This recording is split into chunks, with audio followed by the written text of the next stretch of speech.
लड़ेंगे, जीतेंगे, लड़े हैं, जीतेंगे, हम सब एक हैं, हम सब एक हैं, हम सब एक हैं। हम जैसे लोगों को आगे आना पड़ेगा और यही सोच करके मुजफ्फरपुर लोकसभा चुनाव में हम लोग कदम रखे हैं और लड़ेंगे और जीतेंगे। हमारी जो समस्या है, जनता की जो समस्या है, हम उसके लिए आवाज़ उठाएंगे, अंदर भी और बाहर भी, सड़क पर भी, सदन पर भी। इसलिए हम लोग सभी लोग निर्णय लिया है कि निर्दलीय चुनाव लड़ेंगे और आज हमने नॉमिनेशन किया है। विधानसभा भी लड़ते हैं आप, फिर लोकसभा लड़ रहे हैं। संघर्ष है, आप विधानसभा लड़ सकते हैं, लोकसभा लड़ सकते हैं, पंचायत चुनाव लड़ सकते हैं, वार्ड सदस्य का चुनाव लड़ सकते हैं, आपका अधिकार है। और आप लड़ाई जब कर रहे हैं तो लोकसभा विधानसभा क्या मतलब रखता है, आप लड़ रहे हैं मतलब बस। क्या लगता है आपको कि किससे सीधे टक्कर होगी? बीजेपी भी है मैदान में और कांग्रेस के भी प्रत्याशी मैदान वो में। दोनों प्रत्याशी तो फेल है, क्योंकि वो दोनों पहली बात तो बाहरी है, दूसरी बात ही कि अदला बदली किया है। जो उसके प्रत्याशी उन्होंने लिया है और दूसरे का प्रत्याशी दूसरे ने लिया है, तो वो कोई काम का नहीं है। तो इस बार निर्दलीय ताकत दिखेंगे और निर्दलीय काम करके दिखाएगा। आप कैसे काम करेंगे?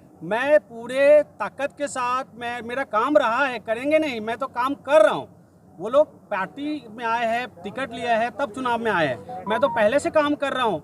आज मैं पहली बार यहाँ लड़ने नहीं आया चुनाव, या काम तो मेरा पहले से चल रहा है। तो मेरा काम जमीन पे है, चाहे वो प्रवासी मजदूरों की सवाल की बात हो, या मनरेगा मजदूरों की सवाल की बात हो, या बच्चों की शिक्षा की बात हो, या बुजुर्गों की पेंशन की बात हो, उनके अधिकार की बात हो, महिलाओं के सम्मान की बात हो। लोकसभा क्षेत्र बहुत बड़ा क्षेत्र, उसमें क्या कुछ मुद्दा रहेगा?